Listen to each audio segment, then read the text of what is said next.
Lagi ka po bang kinakapo sa pera or kaya kung nagkakapera ka ay dumadaan lang ito sa inyo pong mga kamay? Asya, eto isa sa mga sikreto upang sa ganon, kayo po ay hindi nauubusan ng pera. Bagamat nabibili nyo lahat ng mga pangangailangan ninyo na hindi naman pwedeng hindi bibilin lalo na mga pagkain. Ito, mentras kang bumibili, mentras may dumarating na blessing. Mapapansin ninyo, nabili nyo na lahat ang inyong mga pangangailangan at pagkatapos, ikaw po ay hindi pa nagigipit sa pera. At ang kagandahan yan, makakaipon ka pa. Proven po ito mga bossing. Ang gagamitin ninyong shell ay eto po na nakatikom. Para ikaw ay maging ganyan sa pera. Hindi yung gastos ka ng gastos. Mainam po mga bossing ko na yan ang gagamitin ninyong shell. At pagkatapos, tatambalan nyo po ito ng bawang. Ito ang kauna-unahan kong ginawa mga bossing ko, ang tambalan na ito. At talaga namang ako po mga bossing ko hindi makapaniwala sa mga blessing na dumating mga bossing. Higit pa sa aking mga ninanais ang mga dumating. Mainam gawin nyo ito ay sa umaga laang.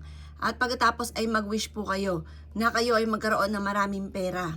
At pagkatapos mga bossing ko, ito po ay ilalagay po ninyo sa inyo pong wallet. Pero syempre mga bossing ko, hindi tayo dito aasa. Kung nais ninyo ay maraming pera, kailangan ikaw po ay laging positive. Huwag ka mag-iisip ng nega. Kailangan ikaw po ay mga magaganda ang laging sasabihin. Kapag nag-isip ka ng nega, nega po talaga ang mga nagaganap. Kaya kailangan iwaksi ang mga negatibo na isipin. Kailangan laging magaganda ang inyong sasabihin.